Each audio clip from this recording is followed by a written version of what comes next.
Ayu loh. Oh. Wah itu langsung suku nih gitu yakin aku. Silakan Mbak. Assalamualaikum Gus, perkenalkan saya Isna, saya dari Ngawi. Mohon maaf saya mau menanyakan terkait bagaimana sih untuk melihat laki-laki itu baik atau tidak untuk kita saat laki-laki tersebut melamar perempuan. Begitu. Iya. Iya. Terima kasih. Kamu masih jomblo ya, Ndok ya? Nah, Mbak Isna jomblo. Iya. Nah, doakan sejomblo-jomblonya kamu pasti akan berakhir. Amin. Amin amin amin. Di mana berakhirnya kalau tidak di pelaminan minimal di pemakaman ya. Tak jaluk ke WhatsApp lo, Lid. Santai. WhatsApp tak jaluk. Tadi pertanyaannya adalah bagaimana salah. melihat Si Alit nggak suka dengan yang berjilbab. Kak Gus. Oke, Mbak Isna. Mbak Isna. Isna itu artinya apa ya? Itu Isna ini bukan dua, anak nomor dua ya. Isna. Kalau Asna pakai sa itu artinya terpuji. Kalau Isna ini itu kedua biasanya. Isna. Kalau Indonesia namanya Dwi. Dwi. Jadi begini, baik laki-laki mau perempuan itu ternyata kategori menurut Rasulullah itu adalah ada 4. Tungkihul mar'ah li arba'in. Sebenarnya ini untuk laki-laki hadis cara memilih pasangan, tapi juga sama saja dibolak-balik. Yang pertama, li jamalia, karena kecantikan atau ketampanannya. Boleh. Jadi kalau kita lihat cantik atau tampan boleh-boleh saja. Tapi ingat, orang cinta karena fisik itu nggak akan abadi. Sorry ya, sebelum saya lanjutkan, orang tanya sama saya begini, Gus Miftah, dulu dialognya apa dengan Deddy Corbuzier kok dia mau masuk Islam? Tolong teman-teman Islam maupun non-Islam dicatat, saya tidak pernah ngajak Deddy Corbuzier masuk Islam. Saya kenal dengan Deddy Corbuzier baru 8 bulan waktu itu, sampai dia kemudian syahadat di pondok saya. Nggak ada. Cuman waktu itu dia punya pertanyaan yang luar biasa ketika kita YouTube. Jadi podcastnya Mas Deddy itu hari ini yang luar biasa itu pertama kali buat dengan saya. Podcastnya itu, Lid. Dulunya cuman YouTubean biasa. Saya pernah bikin konten dengan beliau, enaknya makan di rumah orang kafir. Waktu itu bahasanya dari beliau. Jadi salah satunya ini, jawaban saya soal cinta tadi itu, Nduk. Deddy kan tanya sama saya begini, Gus, kenapa sih Al-Quran itu isinya banyak yang nggak nalar katanya, nggak rasional.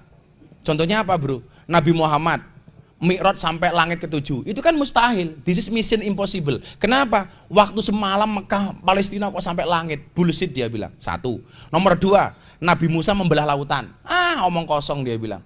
Terus apa lagi? Nabi Isa menghidupkan orang mati. Dia bilang. Kalau Nabi Isa berjalan di atas air, saya juga bisa. Itu magic katanya. Dan saya pernah ngetes Deddy Corbuzier berjalan di atas air bisa, pakai trik. Saya nggak tahu triknya bagaimana. Karena bagi saya dia itu memang orang yang smart. Gelarnya dia S3 bro, PhD. S3. Kalau saya alhamdulillah S1 ijazah nggak tak ambil. Aku isin bro kuliah 4 tahun gelarnya SAG. Sarjana agak gimana gitu. Ngono aku malu. Tapi alhamdulillah sekarang ada 3 perguruan tinggi yang tertarik dengan kajian saya di klub malam dan di lokalisasi. Saya mau diberi gelar Doktor Honoris Causa. 2 perguruan tinggi di Indonesia dan 1 perguruan tinggi di Jepang. Jadi mau menganugerahkan ke saya Doktor Honoris Causa. Jadi Doktor Honoris Causa, Doktor Honore Kaos, gitu kan. Waktu itu dia tanya, kenapa ajaran agama itu tidak rasional? Saya jawab, bro, sebelum saya jawab, saya bilang, sekarang saya mau tanya sama kamu, cinta itu yang benar dari mata turun ke hati atau dari hati naik ke mata? Deddy bilang dengan PD-nya, ini anak kecil juga tahu apa? Cinta itu dari mata turun ke hati. Saya bilang, this is the big wrong. Loh, kenapa salah?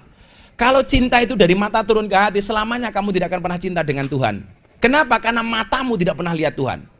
Saya bilang, kalau cinta itu dari mata turun ke hati, kamu tidak akan pernah cinta dengan Nabi. Kenapa? Karena matamu tidak pernah melihat Nabi. Bener kan? Dia masih kurang paham lagi. Saya bilang, kalau cinta itu dari mata turun ke hati, berarti orang buta itu tidak akan pernah merasakan indahnya cinta. Kenapa? Karena orang buta tidak pernah melihat pasangannya. Tapi nyatanya orang buta tidak pernah melihat pasangannya. Rabi, meteng bro, hamil. Iya kan?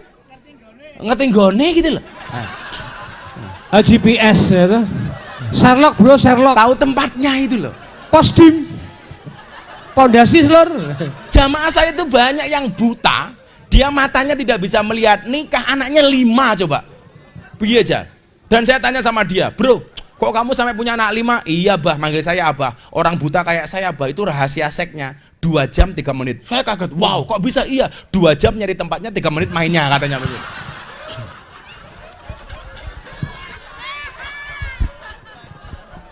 Masuk deh. Posdim. Sherlock. Dia baru ngeh, oh iya ya. Artinya apa? Orang belajar agama itu bukan hati yang mengikuti akal, tapi akal yang mengikuti hati. Karena kebenaran akal itu tidak mutlak, kebenaran hati insya Allah mutlak. Kenapa? Karena qalbun mukmin baitullah, di dalam hati itu ada nama Tuhan. Makanya kalau orang itu berbuat maksiat, yang galau itu bukan otaknya tapi hatinya. Maka galau itu di sini, karena Tuhan itu tidak di sini tapi di sini.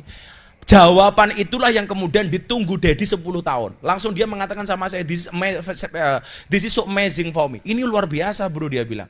Dan saya nggak pernah, ayo masuk Islam. No. Bagi saya la ikrah fiddin, tidak ada paksaan dalam beragama. Maka ketika satu malam, seminggu sebelum dia masuk Islam, saya di Kalimantan, dia telepon, bro I will to be a Muslim. Saya pengen jadi orang Muslim. Saya bilang, serius loh? Iya, saya pengen jadi orang Muslim. Saya jawab, nggak usah bro. Kenapa emang? Jadi orang Muslim itu berat bro, cukup aku saja, kamu nggak akan kuat, saya bilang. Dia bilang, enggak, pokoknya saya mau masuk Islam. Saya nggak mau kemudian ada anggapan saya menjadi orang yang suka mengajak-ngajak orang lain untuk masuk Islam. Enggak. Sebelum kenal Mas Dedi, sudah hampir tiap hari saya itu mengislamkan orang atas permintaannya. Saya pernah mengislamkan orang dari Australia namanya Antonio Scodori. Dia nggak punya agama, tapi KTP-nya Katolik. Dia datang ke Jogja. Saya bilang, kenapa kamu jauh-jauh dari Canberra datang ke sini pengen masuk Islam? Kenapa nggak di Australia saja? Dia mengatakan apa? Bagi saya Islamnya Gus Miftah itu asik. Your Islam is enjoy, relax, and happy. Islammu itu menyenangkan. Saya pernah datang ke Belanda mengislamkan satu keluarga. Saya diundang, Pak Kiai tolong Anda ke Belanda. Di Amsterdam waktu itu. Anda datang, kenapa? Saya pengen belajar Islam dari Anda. Saya nggak punya agama, saya ateis. Akhirnya saya datang ke sana. Ketika di sana saya ketemu dengan keluarga itu. Kenapa you pengen masuk Islam melalui I? Apa yang Anda lakukan itu bagi saya tidak rasional, tidak nalar. Tapi ternyata bisa dilakukan. Agama yang berkaitan dengan norma dan etika bisa diterima di dunia malam yang penuh dengan kemaksiatan dan dosa. Bagi saya ini luar biasa. Sampai kemudian saya kedatangan wartawan dari BBC London, langsung dari Inggris, kemudian membuat profil saya di Inggris sana. Mereka mengatakan apa? Islam yang dulunya saya anggap keras dan menakutkan, ternyata menyenangkan dan menyejukkan. Gara-gara melihat saya solawatan di Bose Cafe Bali itu. Saya solawatan di hadapan 500 mbak-mbak LC. Dengan pakaian seksi. Sebenarnya sih tidak seksi, cuman salah kostum. Karena mbaknya tingginya 170, pakaiannya hanya 120. Jadi wow itu. Jadi pengajian di klub malam itu pengajian paling menyenangkan sedunia. Kenapa? Ngajinya berpahala, matanya bervitamin. Iya.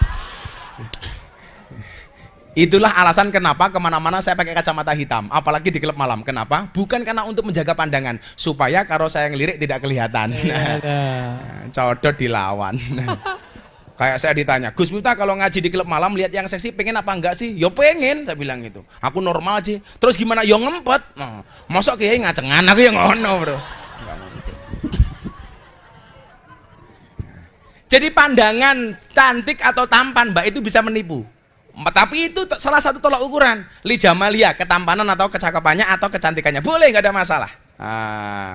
Tapi ingat, cantiknya wajahmu hanya akan membuat laki-laki menatap. Tapi cantiknya akhlakmu akan membuat laki-laki menetap. Iya. Apa? Yang kedua, lima liha. Karena hartanya. Boleh dong. Wah, kayak naiknya apa sih gitu loh. Naiknya BMW. Bebek merah warnanya. Ya boleh-boleh saja gitu loh. Itu pakai apa sih? Boleh. Tapi ingat, harta juga akan habis. Kemudian apa? Lihasabiha, karena keturunannya. Hasabnya, boleh. Kayak anaknya sopo sih gitu loh. Boleh. Kemudian yang keempat, walidinia, karena agamanya. Kayak sekiranya pantas gak sih jadi imamku? Ingat, ketika kamu menerima pinangan seorang laki-laki, maka laki-laki begitu mengucapkan qabil tuh, dia akan menjadi seorang suami. Dan ketika kamu menerima qabil itu kamu menjadi seorang istri. Apa itu suami? Suami, surga untuk anak maupun istri. Apa itu istri? Istana tempat ridho ilahi. Makanya kalau ada cowok seneng sama kamu, Nduk, siapa tadi namanya? Si Isna, katakan sama cowokmu, Mas, kalau kamu seneng sama aku, pilihannya dua di antara satu. Satu di antara dua. Apa? Halalkan atau tinggalkan. Ngono gue malah nyoh. Ya. Nah, kalau kamu senang sama aku, lakukan satu di antara dua. Halalkan atau tinggalkan. Ngono. Cewek cantik itu tidak luluh dengan I love you, tapi dengan qabil tuh. Iya. Maka kemudian standarnya apa? Fatfar bidadidin taribat yadaka. Ketampanan, kecantikan akan sirna. Harta akan habis. Hasab bukan jaminan. Maka pilihlah karena standar agamanya kamu akan bahagia. Ngono. Ganteng oleh, cantik oleh, tapi standar yang paling utama adalah agama. Oh, gitu Mbak Isna ya.